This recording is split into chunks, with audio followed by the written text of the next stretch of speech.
Friends, welcome back to the channel Krupa ಮಲ್ನ. ನಾನು ಕೃಪಾ. ನೆನ್ನೆ ವ್ಲಾಗ್ದೆ ಕಂಟಿನ್ಯೂಷನ್ ವ್ಲಾಗ್ ಇದು. ನೆನ್ನೆ ಹಳೆ ಮನೆಗೆಲ್ಲ ಹೋಗಿ ಮಾತಾಡಿಕೊಂಡು ಬರೋಷ್ಟೊತ್ತಿಗೆ ಸುಮಾರು ಟೈಮ್ ಆಗಿತ್ತು. ನಾನು ಅಮ್ಮಂಗೆ ಹೇಳಿ ಹೋಗಿದ್ದೆ, ಬೇಳೆನ ನೀನು ರುಬ್ಬೇಡಮ್ಮ, ಇಟ್ಟಿರು, ನಾನು ಬಂದು ರುಬ್ಕೊಡ್ತೀನಿ ಅಂತ. ನನಗೆ ವಿಡಿಯೋ ಮಾಡಿದಾಗೂ ಆಗುತ್ತೆ, ಮತ್ತು ನನಗೆ ರುಬ್ಕೊಡ್ತೀನಿ ಅಂತಲೂ ಹೇಳಿದ್ದೆ. ಗ್ರೈಂಡ್ರಿದೆ, ಗ್ರೈಂಡ್ರಿಗೆ ಹಾಕೋಣ ಅಂತ ಅಂದ್ಕೊಂಡ್ವಿ. ಆಮೇಲೆ ಗ್ರೈಂಡ್ರಿಗೆ ಹಾಕೋಷ್ಟು ಹೂರಣ ಏನು ಇರಲಿಲ್ಲ, ಒಂದು ಸ್ವಲ್ಪ ಮಾತ್ರ ಇತ್ತಲ್ವ. ಹಾಗಾಗಿ ನಾನೇ ಕೈಯಲ್ಲೇ ರುಬ್ತೀನಿ ಅಂತ ಹೇಳಿ, ಕಲ್ಲಿತ್ತಲ್ವ ಚೆನ್ನಾಗಿದೆ, ಹಾಗಾಗಿ ಅದರಲ್ಲೇ ನಾನು ರುಬ್ತಾ ಇದ್ದೀನಿ. ಆದರೆ ನಾನು ಏನಂದರೆ ಹೂರಣನ ಸ್ವಲ್ಪ ಜಾಸ್ತಿ ಹಾಕ್ಕೊಬಿಟ್ಟಿದ್ದೆ. ಅದು ಇನ್ನೊಂದು ಸ್ವಲ್ಪ ಕಮ್ಮಿ ಹಾಕ್ಕೊಂಡು ರುಬ್ಬು ಅಂತ ಹೇಳಿದ್ರು ಅಮ್ಮ, ನುರಿಯೋದು ಲೇಟ್ ಆಗುತ್ತೆ ಅಂತ. ಆಮೇಲೆ ನಾನು ಅದರಲ್ಲಿರೋ ಹೂರಣನ ತೆಗೆದುಬಿಟ್ಟು ಒಂದು ಸ್ವಲ್ಪ ಸ್ವಲ್ಪ ಹಾಕ್ಕೊಂಡು 3 ಸಲ ರುಬ್ಬಿದೆ. ಆದರೆ ಕೈಯಲ್ಲಿ ರುಬ್ಬಿದ್ರೇ ಹೋಳಿಗೆ ಒಂಥರ ಚೆನ್ನಾಗಿ ಬರುತ್ತೆ. ಮತ್ತು ಅದರಲ್ಲಿ ಒಂದು ಸ್ವಲ್ಪನೂ ಬೇಳೆ ಅಂಶ ಇರಬಾರ್ದು. ಬೇಳೆ ಇದ್ದರೆ ಹೋಳಿಗೆ ಮಾಡೋಕ್ಕೂ ಚೆನ್ನಾಗಾಗಲ್ಲ, ತಿನ್ನೋದಕ್ಕೂ ಕೂಡ ಚೆನ್ನಾಗಾಗಲ್ಲ. ನಾನು ಹೋಳಿಗೆ ಇದನ್ನು ರುಬ್ತಾಯಿದ್ದೆ. ಅಮ್ಮ ಒಳಗಡೆ ಶ್ರೇಯುಗೆ ಆಲೂಗಡ್ಡೆ ಪಲ್ಯ ಬೇಕೇ ಬೇಕು ದೋಸೆಗೆ, ಅದಕ್ಕೆ ಆಲೂಗಡ್ಡೆ ಇರಲಿಲ್ಲಂತೆ. ಆಲೂಗಡ್ಡೆ ಸ್ವಲ್ಪ ಹಾಕಿ, ಈರುಳ್ಳಿ ಜಾಸ್ತಿ ಹಾಕಿ ಅವನಿಗೆ ಅಂತ ಪಲ್ಯ ಮಾಡಿದರು. ದೋಸೆ ನೋಡಿ ಎಷ್ಟು ಚೆನ್ನಾಗಿ ಆಗಿತ್ತು ಅಂತ. ಇದು ಜಾಸ್ತಿ ಬೆಣ್ಣೆ ಹಾಕಿ ಮಾಡಿದ್ರೆ ದೋಸೆ ಚೆನ್ನಾಗಾಗುತ್ತೆ.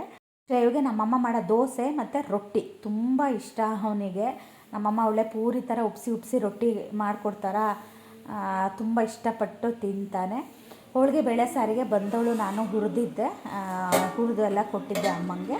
ಅವ್ರು ಅದನ್ನು ರುಬ್ಬಿ, ನಾವೇನು ಮಾಡ್ತೀವಿ ಅಂದರೆ ರುಬ್ಬಿರೋ ಖಾರ ಇರುತ್ತೆ ಗೊತ್ತಾ, ಅದನ್ನು ನಾವು ಸೋಸೋದ್ರಲ್ಲಿ ಸೋಸಿ ಹಾಕ್ತೀವಿ. ಆವಾಗ ಹೋಳಿಗೆ ಬೇಳೆ ಸಾರು ತುಂಬ ತೆಳುವಾಗಿ ಬರುತ್ತೆ. ಅಡಿಗಡೆ ಗಟ್ಟಿ ಇರುತ್ತೆ ಗೊತ್ತಾ, ಆ ಥರ ಇದ್ದರೆ ನಮಗೆ ಇಷ್ಟ ಆಗಲ್ಲ. ಹಾಗಾಗಿ ನಾವು ಕಾಯಿ ಎಲ್ಲ ಹಾಕಿ ರುಬ್ಬಿರ್ತೀವಲ್ವ, ಅದನ್ನು ಈ ಕಟ್ಟೊಳಗೆ ಮಿಕ್ಸ್ ಮಾಡಿ ಆಮೇಲೆ ಅದನ್ನು ಸೋಸ ಹುಟ್ಟಿರುತ್ತೆ ಅಲ್ವಾ, ಅದರಲ್ಲಿ ನಾವು ಸೋಸ್ತೀವಿ. ಆವಾಗ ತುಂಬ ಚೆನ್ನಾಗಾಗುತ್ತೆ. ಇದನ್ನು ಐಡಿಯಾ ಕಲ್ತಿದ್ದು ನಮ್ಮಮ್ಮ ನನ್ನಿಂದ. ನಾನು ಮದುವೆಗಿಂತ ಮುಂಚೆ ಒಂದು ಸಾಸಿವೆ ಕೂಡ ಒಗ್ಗರಣೆಲಿ ಹಾಕಿರೋದು ತಿಂತಾ ಇರಲಿಲ್ಲ.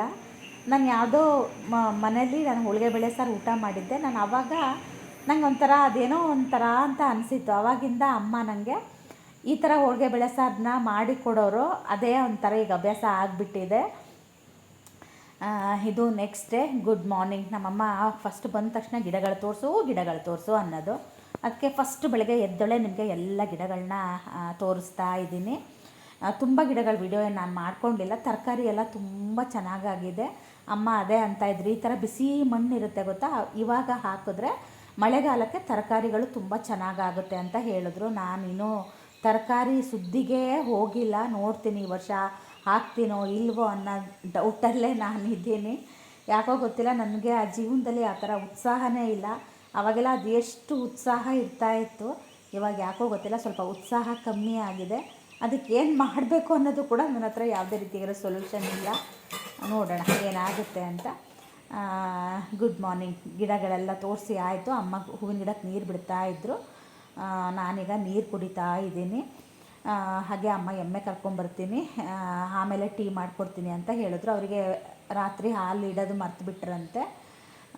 ಅಮ್ಮ ಗಿಡಕ್ಕೆ ನೀರು ಬಿಡ್ತಾ ಇದ್ರಲ್ಲ, ಅಮ್ಮನ ಜೊತೆ ನಿಂತ್ಕೊಂಡು ನಾನು ಕೂಡ ಮಾತಾಡ್ತಾ ನೀರು ಕುಡಿತಾ ಇದ್ದೀನಿ. ಅಮ್ಮ ಅದೇ ಅವ್ರ ತವ್ರ ಮನೆ ಮದುವೆ ಮನೆ ಸುದ್ದಿ ಎಲ್ಲ ಹೇಳ್ತಾಯಿದ್ರು. ಬರಬೇಕಾಗಿತ್ತು, ತುಂಬ ಚೆನ್ನಾಗಿತ್ತು ಅಂತ ಹೇಳಿದ್ರು. ಅವತ್ತು ಮಳೆನೂ ಬಂತು. ಅವತ್ತೇ ನಂಗೆ ಹೊರಡೋಕ್ಕೂ ಆಗ್ತಿರಲಿಲ್ಲ. ಆಮೇಲೆ ನಮಗೂ ಯಾಕೋ ಸ್ವಲ್ಪ ಬೇಜಾರಾಗಿತ್ತು, ಹಾಗಾಗಿ ನಾನು ಹೋಗಲಿಲ್ಲ. ಒಂದೊಂದು ಸಲ ಅನಿಸುತ್ತೆ, ಮನಸ್ಸಿಗೆ ಬೇಜಾರಾದಾಗೇ ಸ್ವಲ್ಪ ತಿರುಗಾಟ ಮಾಡಬೇಕು. ಮತ್ತು ನಾವು ನಮ್ಮವರು ಅನ್ನೋರು ಇರ್ತಾರೆ ಗೊತ್ತಾ, ಅವ್ರ ಜೊತೆ ಸೇರಿ ಮಾತಾಡಿದಾಗ ಮನಸ್ಸಿಗೆ ಸ್ವಲ್ಪ ಹೊಗುರ ಅಂತ ಅನಿಸುತ್ತೆ ಅಂತ ಅನ್ನಿಸ್ತು. ಆದರೆ ಕಾಲ ಮೀರಿ ಹೋಗಿತ್ತಲ್ವ, ಹಾಗಾಗಿ ಹೋಗೋಕ್ಕಾಗಿಲ್ಲ. ನೋಡೋಣ, ಇನ್ನು ಮಗಳ ಮದುವೆ ಇದೆ, ಅವಾಗ ಹೋಗ್ತೀನಿ.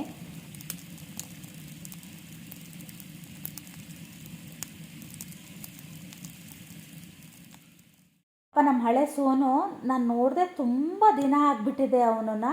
ನಾನು ಅದೇ ಚಿಕ್ಕಪ್ಪನ ಮಗನ ಹತ್ರ ಕೇಳ್ತಾ ಇದ್ದೆ, ಸೋನು ಇಲ್ವಾ ಅಂತ.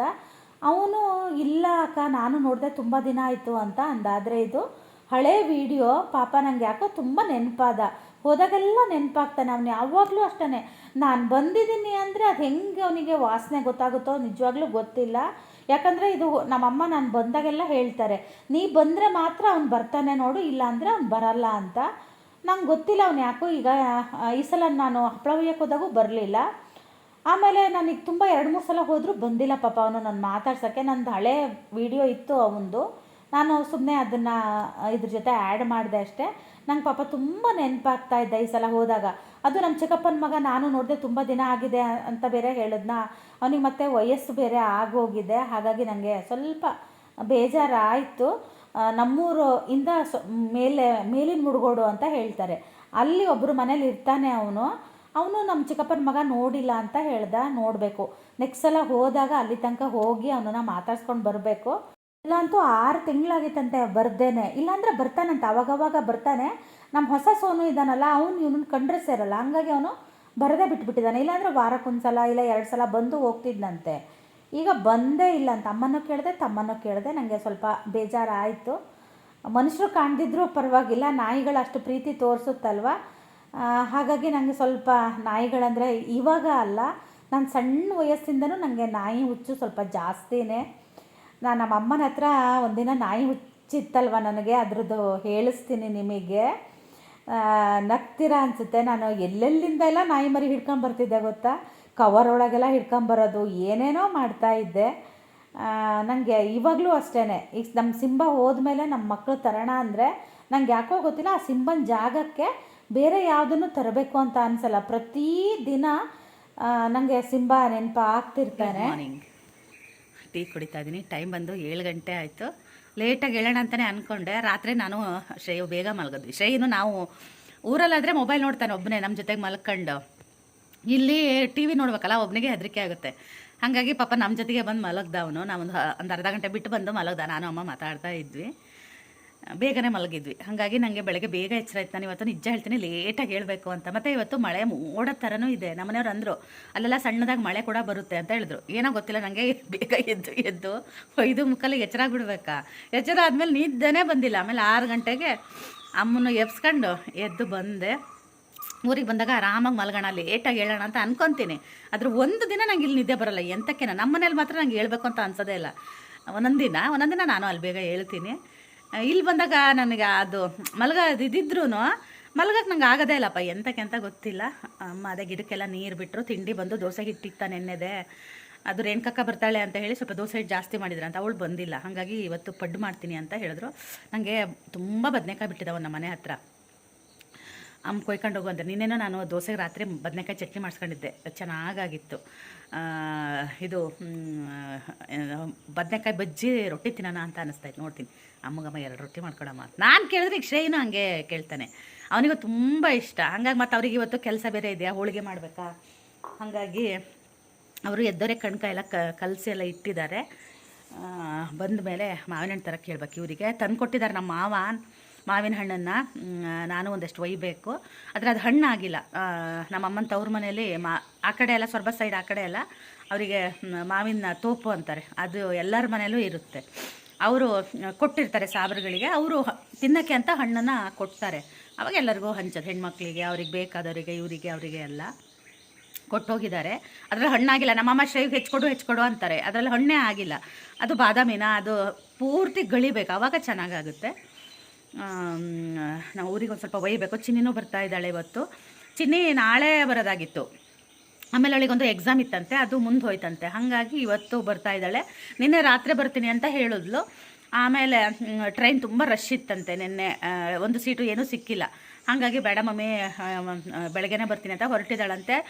ಅವಳು ನಮ್ಮ ಗ್ರಾಚಾರನ, ಅವಳ ಗ್ರಾಚಾರನ ಗೊತ್ತೆ, ಅವಳು ಮೊಬೈಲೇ ಸರಿ ಇಲ್ಲಂತೆ. ಸುಮಾರು ದಿನ ಆಗಿತ್ತು ಮೊಬೈಲು ಸರಿ ಇಲ್ಲ, ಚಾರ್ಜ್ ಆಗ್ತಿರ್ಲಿಲ್ಲ, ಅದು ಇದು ಅನ್ನೋಳು ಏನೇನೋ ಮಾಡಿದ್ವಿ. ಇವಾಗೇನೋ ಬರೀ ಸ್ವಿಚ್ ಆಫ್ ಆಗ್ತಾ ಇದೆಯಂತೆ. ಮತ್ತು ಇವತ್ತು ಟ್ರೈನು ಅರ್ಸಳಲ್ಲಿ ನಿಲ್ಲಿಸಲ್ವಂತೆ, ಎಂತಕ್ಕೆ ಅಂತ ಗೊತ್ತಿಲ್ಲ. ಈಗ ಇದಕ್ಕೆ ಅನಂತಪುರದಲ್ಲಿ ನಿಲ್ಲಿಸ್ತಾರೆ, ಅಲ್ಲಿಗೆ ಬನ್ನಿ ಡ್ಯಾಡಿ ಅಂತ ಹೇಳಿದಂತೆ. ನಮಗೂ ಒಳ್ಳೇದಾಯಿತು. ಇವ್ರು ಸೀದಾ ಕರ್ಕೊಂಡು ಹಾಗೆ ಸೀದಾ ಇಲ್ಲಿಗೆ ಬರ್ತೀನಿ ಅಂತ ಹೇಳ್ತಾಯಿದ್ರು. ನಾನು ಫೋನ್ ಮಾಡಿಲ್ಲ ಅವಳಿಗೆ, ಮತ್ತು ಸ್ವಿಚ್ ಆಫ್ ಅಂತ ಆಗಿದೆಯಲ್ಲ, ಹಾಗಾಗಿ ನಾನು ಮಾಡೋಕ್ಕೂ ಹೋಗಿಲ್ಲ. ನೋಡೋಣ, ಮಾಡ್ತೀನಿ. ಅದೇ ಮೊಬೈಲಿಗೆ ಎಂತ ಮಾಡೋದೋ ಗೊತ್ತಿಲ್ಲ. ರಿಪೇರಿಗೆ ತಗೊಂಡೋಗಿ ಕೊಡೋಣ ಅಂತಿದ್ದೆ. ನಮ್ಮ ಮನೆಯವ್ರದ್ದು ಮೊಬೈಲು ಸರಿ ಇಲ್ಲ. ನಮ್ಮ ಮನೆಯವ್ರು ತಗೊಂಡು ತುಂಬ ವರ್ಷ ಆಯಿತು. ಚಿನ್ನಿ ಸೆಕೆಂಡ್ PU ಇರ್ತಾ ತಗೊಂಡಿರೋ ಮೊಬೈಲ್, ಅದು ಚಾರ್ಜ್ ಆಗ್ತಾಯಿಲ್ಲ. ಅದು ಚಾರ್ಜಿಂದು ಪಿನ್ನು ಲೂಸ್ ಆಗಿದೆ. ಅದನ್ನೇ ಇಲ್ಲಿ ಕೇಳಿ ನೋಡೋಣ, ರಿಪೇರಿ ಏನಾದ್ರು ಮಾಡಿಕೊಡ್ತಾರಾ ಒಂದು ಅರ್ಧ ಗಂಟೆ ಮುಕ್ಕಾಲು ಗಂಟೆಲಿ ಅಂತಲೂ ಅಂದಿದ್ದೀನಿ. ಅದೇ ಹೋಗ್ತಾ ಇಲ್ಲ, ನೋಡ್ಕೊಂಡು ಹೋಗೋಣ ಅಂತಲೂ ಅಂದಿದ್ದಾರೆ ಇವರು. ನಮ್ಮಮ್ಮ ನಾಳೆ ಹೋಗು ಅಂತಿದ್ದಾರೆ. ನಾನು ಇಲ್ಲ, ಶ್ರೇಯದೇನೂ ರೆಡಿ ಆಗಿಲ್ಲಲ್ಲ, ಹಾಗಾಗಿ ಮತ್ತೆ ಇವತ್ತೇ ಹೋಗ್ತೀನಿ ನಾನು. ಚಿನ್ನಿನೂ ಬರ್ತಾಳಲ್ಲ, ಅವಳು ಇರೋದೇ ಒಂದೇ ದಿನ ಅಂತೆ. ಶ್ರೇಯನ್ನ ಬಿಡೋಕ್ಕಾಗೆ ಬರಬೇಕಾಗಿತ್ತು ಅವಳು, ಆದರೆ ಎಕ್ಸಾಮ್ ಇದೆ. ಹಾಗಾಗಿ ಅವಳು ಇರಲ್ಲ ಅಂತಾಳೆ, ಇಲ್ಲಿದ್ದರೆ ಓದೋಕ್ಕಾಗಲ್ಲ ಅಂತ ಹೇಳ್ತಾಳೆ. ಅದಕ್ಕೆ ಒಂದೇ ದಿನ ಬಂದು ಹಾಗೆ ಹೋಗ್ತೀನಿ. ಇನ್ನೊಂದ್ಸಲ ನೀವು ಶ್ರೇನ ಔಟಿಂಗ್ ಹೋಗ್ತಿರಲ್ಲ ಆವಾಗ ಬರ್ತೀನಿ ಅಂತ ಹೇಳಿದ್ಲು. ನೋಡೋಣ. ಟೀ ತುಂಬ ಚೆನ್ನಾಗಿದೆ. ಇಲ್ಲಿ ಮಾವಿನ ಹಣ್ಣಿದ್ದಾವೆ, ನಿನ್ನೆ ಕೊಯ್ಯೋಣ ಅಂದ್ರೆ ಅಮ್ಮ, ನಿನ್ನೆ ನಾವು ಹಳೆ ಮನೆಗೆ ಹೋದ್ವಾ, ಹಂಗೆ ಕೊಯ್ಯೋಕ್ಕಾಗಿಲ್ಲ. ಈ ಚಿಕ್ಕಪ್ಪನ ಮಗನ ಕರ್ಕೊಂಡು ಕೊಯ್ಬೇಕು. ಹಿಂದ್ಗಡೆ ತುಂಬ ಮಾವಿನಕಾಯಿ ಬಿಟ್ಟಿತ್ತು ಈ ಸಲ. ಮಂಗ ಏನೇನೂ ಬಿಟ್ಟಿಲ್ಲ. ಟೇಸ್ಟ್ ನೋಡೋಣ ಅಂದರೂ ಬಿಟ್ಟಿಲ್ಲ. ಈಗ ಒಂದು ಹಲಸಿನಕಾಯೂ ಇದೆ, ಚಂದ್ರಬಕ್ಕೆ ಅಂತಾರೆ ಗೊತ್ತಾ, ಅದು ಇದೆ. ರೇವಣ್ಣಂಗೆ ನಿನ್ನೆ ಕಡ್ದಿಡೋ ಅಂದಿದ್ದೆ, ಅವನು ಹಾಗೆ ಮರೆತು ಹೋಗಿದ್ದಾನೆ. ಈಗ ಚಿಕ್ಕಪ್ಪನ ಮಗ ಬಂದಮೇಲೆ ಅದೆಲ್ಲ ರೆಡಿ ಮಾಡ್ಕೋಬೇಕು. ಹಾಂ, ನಮ್ಮಮ್ಮ ನಿನ್ನೆ ಮುಳುಗಾಯಿ ಚಟ್ನಿ ಮಾಡಮ್ಮ ಅಂದರೆ ನೀವು ಒಯ್ಯಿ ಅಂತಾರೆ. ಇದ್ದವೇ ನಾನು ಕೊಯ್ ಕೊಟ್ಟವ್ನು ಅವರು ಸುಡಲಿಲ್ಲ, ಅದರಲ್ಲಿ ಒಂದೇನ ಸುಟ್ಟರು. ಹಳೆಯ ಯಾವ ಸಣ್ಣ ಇದು ಅದನ್ನೇ ಸುಟ್ಟು ಚಟ್ನಿ ಮಾಡಿದರು, ಚೆನ್ನಾಗಾಗಿತ್ತು. ಏನೋ ನನಗೆ ನನ್ನ ಕೈ ರುಚಿ ತಿಂದು ಬೇಜಾರಾಗಿರುತ್ತಲ್ಲ, ಯಾರ್ದಾರು ಬೇರೆಯವ್ರ ಕೈ ರುಚಿ ತಿನ್ನೋಕೆ ಚೆನ್ನಾಗಿ ಅನಿಸುತ್ತೆ. ಹಾಂ ಪಾಪ ನಮ್ಮಮ್ಮ, ನಿನಗೂ ಒಂದು ಯೂಟ್ಯೂಬ್ ಚಾನಲ್ ಮಾಡ್ಕೊಡ್ತೀನಿ, ಸುಮ್ಮನೆ ಇರತ್ಲ. ಏನಾ, ನಿನಗೂ ಒಂದು ಯೂಟ್ಯೂಬ್ ಚಾನಲ್ ಮಾಡ್ಕೊಡ್ತೀನಿ ಅತ್ಲ. ಬರೀ ಗಿಡನೇ ತೋರಿಸ್ತಾ ಕೂತ್ಕ. ಹಾಂ ತೋರಿಸ್ತೀನಿ ನಿಮಗೆಲ್ಲ, ಗಿಡ ತೋರಿಸ್ಬೇಕಂತ. ತೋರಿಸೋಣ ತಡೀರಿ, ಟೀ ಕುಡ್ಕೊಂಡು ತೋರ್ಸೋ ತನಕ ಪುರ್ಸತ್ತಿಲ್ಲ. ಹಾಂ ಇಲ್ಲೇ ಚೆನ್ನಾಗಿದ್ದಾವೆ ಎದುರುಗಡೆಗಿಂತ. ಇಲ್ಲಿ ಅದೇ ಇಲ್ಲೇ ಚೆನ್ನಾಗಿ ಉಂಟು, ಇಲ್ಲೇ ಇಟ್ಕೊಂಡಾನೆ ಎಲ್ಲ. ಒಂದು ಸಲ ಹೋಗಿ ನೀತ ನೋಡು ನಮ್ಮ ಚಿಕ್ಕಪ್ಪ ಇನ್ನೊಂದು ಆಡ್ಸಿಟ್ಕೊಂಡವ್ರು. ನಾನು ಆಡ್ತಿರ್ಬೇಕು ಬೇಡ, ಗಂಡಸ್ರೆಲ್ಲ ಜಗಳ ಮಾಡೋರು. ನಾವು ನೀರು ಹಾಕಾರ, ಅವರೆಲ್ಲ ಹೆಂಗಸ್ರು ನಮಗೂ ಕೊಡಿ ಅಂತ ಎಲ್ಲ ತಗೊಂಡು ನೋಡಿದ್ಬಿಟ್ರು. ಹೆಂಗಸ್ರಿಗೆ ಅಷ್ಟ ತಂದಿದ್ದಾಗಿತ್ತದು, ಅಷ್ಟೇ ಗಿಡ ತಂದಿದ್ದಾಗಿತ್ತಂತೆ. ಮತ್ತೆ ಹೆಂಗಸ್ರನ್ನ ಕರ್ಕೊ ಬಂದಾರೆ ಯಾರು, ಗಂಡಸ್ರು? ನೀವೇನು ಹೆಂಗಸ್ರು ಎಲ್ಲರೂ ಕಾರ್ಡ್ಕೊ ಹೋಗಿದ್ರಾ? ಗಿಡ ನೆಟ್ಟು ನೀರು ನಾವು ನೀರು ಅಲ್ಲಿ ನಮ್ಮ ಅಮ್ಮನ ಚಿಕ್ಕಪ್ಪನ ಮಗನ ಮದುವೆ ಆಯ್ತಲ್ಲ ಮೊನ್ನೆ, ಕೊಡೋರಿಗೆಲ್ಲ ರಿಟರ್ನ್ ಗಿಫ್ಟು ಗಿಡ ತಂದಿದ್ರಂತೆ. ನಮ್ಮ ಅಮ್ಮ ಗಿಡದ ಹುಚ್ಚು ಜಾಸ್ತಿ ಅಲ್ಲ, ಅವರು ನಮ್ಮ ಅಮ್ಮನ ಚಿಕ್ಕಪ್ಪ ಅಂದರೆ ನಮ್ಮ ಅಮ್ಮನಕ್ಕಿಂತ 4 ತಿಂಗಳಿಗೆ ಅವರೇ ಚಿಕ್ಕವರು. ಅವರೇನು ಚಿಕ್ಕಪ್ಪ ಅನ್ನಲ್ಲ, ಎಲ್ಲ ಹೆಸರಿದೆ ಕರ್ಕೊಂತಾರೆ. ನಮ್ಮನೇಲಿ ಯಾರು ನಮ್ಮ ಅಮ್ಮನೇ ದೊಡ್ಡವರಲ್ಲ, ಯಾರು ಅಕ್ಕ ಗಿಕ್ಕ ಅಂತ ಅನ್ನಲ್ಲ, ಎಲ್ಲ ಹೆಸರಿಡ್ದೆ ಕರ್ಕೊಂತಾರೆ. ಅವರು ನೀನೊಂದಿಷ್ಟು ಗಿಡಗಳನ್ನ ತೆಗ್ದಿಟ್ಕ, ಜನ ಬಂದಾಗ ನಿಂಗೆ ಸಿಗೋದಿಲ್ಲ ಅಂತ ಹೇಳಿದ್ರೆ, ನಮ್ಮಮ್ಮ ಮತ್ತೆ ಬಂದರೆಲ್ಲ ಬರೀ ಕೈಯಲ್ಲಿ ಹೋಗ್ತಾರೆ ಏನಂತ ತೆಗ್ದಿಡ್ಲಿಲ್ಲಂತೆ. ಆದರೆ ಒಂದು 5-6 ಗಿಡ ತೆಗ್ದಿಟ್ಟಿದ್ರಂತೆ. ಯಾರು ಅದರಲ್ಲಿರೋ 4 ಗಿಡ ಹೋಗಿದ್ದಾರಂತೆ. ಇವ್ರಿಗೆ 2 ಗಿಡ ಉಳಿದಿದ್ದಾವಂತ. ಅದಕ್ಕೆ ನೀವು ಬೈತಾ ಇತ್ತು ನಮ್ಮಮ್ಮ, ಬೀಪ್ ಹಾಕ್ಬೇಕು ಅದಕ್ಕಷ್ಟೇ. ಇದು ಅಂದ್ರಂತ ಅವರು ಚಿಕ್ಕಮ್ಮ ಅಂದರೆ ಅರ್ಚನಾ ಆಂಟಿ ಅಂದ್ರಂತೆ. ನಾವು ಅಜ್ಜ ಅಜ್ಜಿ ಅನ್ನಲ್ಲ ಪಾಪ, ಅಷ್ಟು ಹೆಂಗಾಗಿದ್ದಾರೆ ಅವ್ರಿಗೆ ನಾವೆಂತ ಅಜ್ಜ ಅಜ್ಜಿ ಅನ್ನೋದು. ನಮ್ಮ ಶ್ರೇಯು ಅವರಿಗೆ ಮರಿ ಮೊಮ್ಮಗ ಆಗ್ತಾನೆ, ಮತ್ತು ನಾನು ಮೊಮ್ಮಗಳಾಗ್ತೀನ, ನಮ್ಮ ಶ್ರೇಯು ಮರಿ ಮೊಮ್ಮಗ ಆಗ್ತಾನೆ. ನಾವು 4th ಇದು ಜನ್ರೇಷನ್ ಫೋಟೋ ತಗೋಬೇಕಾಗಿತ್ತು, ನಾವು ಹೋಗಲೇ ಇಲ್ಲಲ್ಲ ರಿಸೆಪ್ಷನ್ನಿಗೆ. ಎಂಥದೋ ಹೇಳೋಣ ಅಂದ್ಕೊಂಡೆ ಮರ್ತೋಯ್ತು. ಅಮ್ಮಂಗೆ ತಂದು ಕೊಡ್ತೀನಿ ಅಂತ ಹೇಳಿದಾರಂತ ಅರ್ಚನಾ ಆಂಟಿ. ಅವ್ರು ಎಲ್ಲಿ ಹುಬ್ಳಿಕ ಅಲ್ಲಿಂದನೇ ತರಿಸಿದ್ರಂತ. ಹಾಂ ನರ್ಸರಿ, ಅದೇ. ಹಾಂ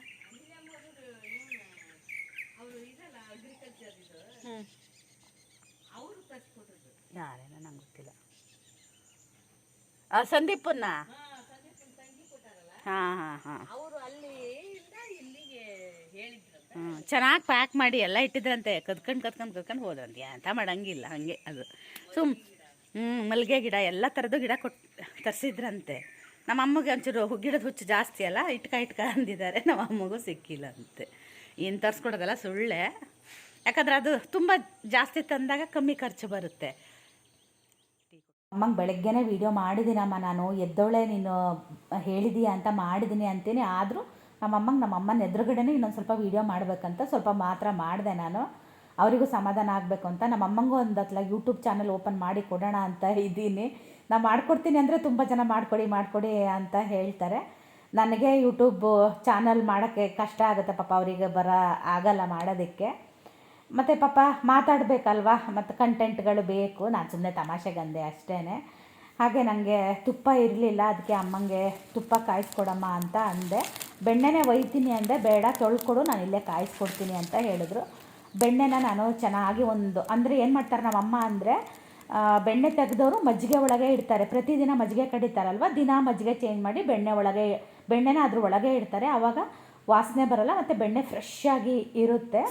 ಅದಕ್ಕೆ ಚೆನ್ನಾಗಿ ನಾನು ಅದನ್ನು 10 ಸಲ ತೊಳೆದು ಆ ನಂತರ ಅದನ್ನು ನಾನು ಕುದಿಯೋದಕ್ಕಿಟ್ಟು ಒಂಚೂರು ಉಪ್ಪು ಹಾಕಿದ್ದೆ. ಅದು ಬಿಸಿ ಬಿಸಿ ಇರಬೇಕಿದ್ರೇ ಈ ಥರ ಸ್ಟೀಲ್ ಬಾಕ್ಸಿಗೆ ಹಾಕಿ ಅದ್ರ ಮುಚ್ಚಳ ಹಾಕಿದರೆ ಹರಳಾಗಿ ಬರುತ್ತೆ. ಅಮ್ಮ ಸ್ವಲ್ಪ ಬಿಳಿ ಇರ್ತಾ ತೆಗಿತಾರೆ, ನಾನು ಒಂಚೂರು ಕೆಂಪಾದ ನಂತರ ತೆಗಿತೀನಿ. ಶ್ರೇಯು ಅವಾಗಷ್ಟೇ ಜಸ್ಟ್ ಎದ್ದು ಟಿ ವಿ ನೋಡ್ತಾ ಇದ್ದ. ನಂಗೆ ಯಾಕೋ ಗೊತ್ತಿಲ್ಲ, ತುಂಬ ಹಶು ಆಗ್ತಾಯಿತ್ತು. ಹಾಗಾಗಿ ನಾನು ತಿಂಡಿ ತಿಂತೀನಮ್ಮ ನಾನು ಅಂತ ಅಂದೆ. ಅಮ್ಮಂಗೆ ಹೇಳೋಣ ಅಂದ್ಕೊಂಡೆ, ರೊಟ್ಟಿ ಬದನೆಕಾಯಿ ಬಜ್ಜಿ ತಿನ್ನಬೇಕು ಅಂತ ಅನಿಸಿದೆ ಅಂತ. ಆದರೆ ಇವತ್ತು ಅಮ್ಮಂಗೆ ತುಂಬ ಅಂದರೆ ತುಂಬಾ ಕೆಲಸ ಇತ್ತು. ಹೋಳಿಗೆ ಮಾಡಬೇಕಿತ್ತು, ಮತ್ತು ಚಿತ್ರಾನ್ನ. ಇವರು ಬರ್ತಾಯಿದ್ರು, ಚಿನ್ನಿನೂ ಬರ್ತಾಯಿದ್ಲು, ಹಾಗೆ ಕೆಲಸದವ್ರು ಇಬ್ಬರು ಬರ್ತೀವಿ ಅಂತಲೂ ಹೇಳಿದ್ರು. ಆಮೇಲೆ ರೇಣುಕಕ್ಕನೂ ಇವತ್ತು ಬರೋ ದಿನ ಆಗಿತ್ತು. ಹಾಗಾಗಿ ಅಮ್ಮಂಗೆ ತುಂಬ ಕೆಲಸ ಆಗುತ್ತೆ ಅಂತ ನಾನು ಬೇಡ ಅಂತ ಅಂದೆ. ಆದರೆ ನಾನೆಲ್ಲ ಕೆಲಸ ಮಾಡಿಕೊಟ್ಟೆ. ಇವರು ಆಮೇಲೆ ಒಳಗಡೆದೆಲ್ಲ ಕೆಲಸನ ಮಾಡಿಕೊಂಡ್ರು. ನಾನಿವತ್ತು ಹೆಚ್ಚಿಗೆ ವ್ಲಾಗ್ನ ನಾನು ಮಾಡಲೇ ಇಲ್ಲ, ಯಾಕಂದರೆ ಕೆಲಸ ಆಯಿತು. ಆಮೇಲೆ ತಂಗಿಯವರೆಲ್ಲ ಬಂದರು, ನಾವೆಲ್ಲ ಮಾತಾಡ್ತಾ ಕೂತ್ಕೊಂಡ್ವಿ. ಹಾಗೆ ಮತ್ತು ನಮ್ಮ ಮನೆಯವರು ಕೂಡ ಬಂದರು. ಮತ್ತು ಅಮ್ಮನ ಜೊತೆ ನಾನು ನಮ್ಮಮ್ಮಗೆ ಕಾಲು ನೋವು, ಹಾಗಾಗಿ ಅವರಿಗೆ ನಿಂತ್ಕೊಂಡು ಹೋಳಿಗೆ ಎಲ್ಲ ಉದ್ದಕ್ಕಾಗಲ್ಲ. ಅವರು ಕೆಳಗಡೆ ಕೂತ್ಕೊಂಡು ಉದ್ದಿದ್ರು, ನಾನು ಮೇಲ್ಗಡೆ ನಿಂತ್ಕೊಂಡು ಬೇಯಿಸಿದೆ. ಹಾಗೆ ನಂದು ಆಯಿತು ತಿಂಡಿ, ಅಮ್ಮಂದು ಆಯಿತು. ಅದಾದ ನಂತರ ನಾನು ಶ್ರೇಯುಗೆ ಪಡ್ಡನ್ನ ಕೊಟ್ಟೆ ನೋಡಿ. ಆಮೇಲೆ ನಾನು ಯಾವುದೇ ರೀತಿಯಾಗಿರೋ ವೀಡಿಯೋನ ಮಾಡಲೇ ಇಲ್ಲ. ಹೋದಾಗೆಲ್ಲ ಪಾತ್ರೆ ತೊಳೆದಿದ್ದು ಅದು ಇದು ವೀಡಿಯೋ ಮಾಡ್ತಾ ಇದ್ದೆ. ಇವತ್ತು ಟೈಮ್ ಆಗೇ ಹೋಯಿತು, ಹಾಗಾಗಿ ನಾನು ಯಾವುದೂ ವೀಡಿಯೋನ ಮಾಡಲಿಲ್ಲ. ತಿನ್ನಿ ಬಂದವಳು ಊಟ ಅಂತಾಳೆ. ಹಾಗಾಗಿ ಅಮ್ಮಂಗಂದೆ, ನಾನು ಚಿತ್ರಾನ್ನ ಕೈಯಾಡಿಡಮ್ಮ, ಅವಳು ಬಂದವಳು ಬೇಕಾದ್ರೆ ಚಿತ್ರಾನ್ನ ತಿನ್ನಲಿ ಅಂತ ಅಂದೆ. ಅದಕ್ಕೆ ಅಮ್ಮ ಚಿತ್ರಾನ್ನ ಎಲ್ಲ ಕೈಯಾಡಿಟ್ಟಿದ್ರು. ಆಮೇಲೆ ಮಜ್ಜಿಗೆ ಕೂಡ ಶುಂಠಿ ಎಲ್ಲ ಹಾಕಿ ಅದು ಮಾಡಿದ್ರು. ಇವತ್ತಿನ ವ್ಲಾಗ್ನ ನಾನು ಇಲ್ಲಿಗೆ ಮುಗಿಸ್ತೀನಿ. ನಾಳೆ ವ್ಲಾಗಲ್ಲಿ ನಮ್ಮ ಮನೆಯವ್ರು ಬಂದಿದ್ದು, ಹೋಳಿಗೆ ಮಾಡಿದ್ದು ಎಲ್ಲ ವೀಡಿಯೋನ ಹಾಕ್ತೀನಿ. ಅಡುಗೆ ಕೆಲಸ ಎಲ್ಲ ಆಯಿತು, ಇನ್ನೇನು ಹೋಳಿಗೆ ಮಾಡೋದು ಮತ್ತು ಶೀಕರಣೆ ಮಾಡೋದು ಮಾತ್ರ ಇತ್ತು. ಅದು ನಾಳೆ ವ್ಲಾಗಲ್ಲಿ ಬರುತ್ತೆ, ಕಾಯ್ತಾ ಇರಿ. ಈ ವ್ಲಾಗ್ನ ಇಲ್ಲಿಗೆ ಮುಗಿಸ್ತಾ ಇದ್ದೀನಿ. ಐ ಹೋಪ್ ನಿಮಗೆಲ್ಲ ಇಷ್ಟ ಆಗಿರುತ್ತೆ. ನಾಳಿನ ವ್ಲಾಗಲ್ಲಿ ಸಿಗ್ತೀನಿ. ಅಲ್ಲಿ ತನಕ ಬಾಯ್.